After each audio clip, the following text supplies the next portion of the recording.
Now, let me show you how you can check daily screen time on your Android. So this is exactly how it works. If it's your first time in here, subscribe so you never miss anything important. So you open up your settings, and a part of the main settings page, you need to go and scroll down and find the digital well-being and parental controls. So this is what you need to click on, and you're going to see the screen time right there at the top. So it's going to show you how much time has been spent on the phone with the screen on, and also the apps which has been, which are the most prominently used. But of course, you can tap on it to expand it and see it not only for today, but also for the days before.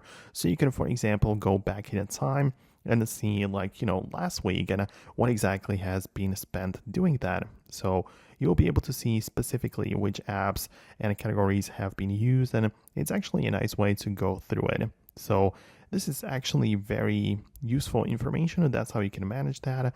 You can as well see the exact apps right there. So this is the place where you can manage your data and how much you have been using the phone.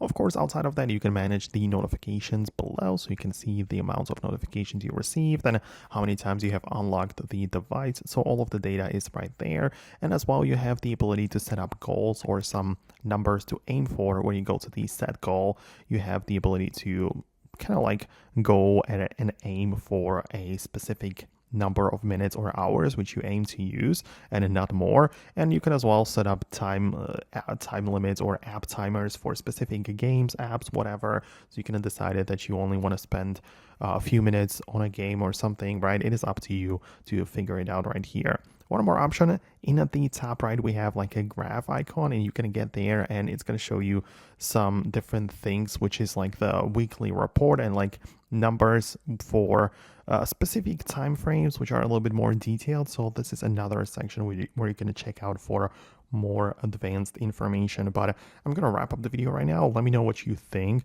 Subscribe for more tutorials and quick guides like this, and I'll catch you later.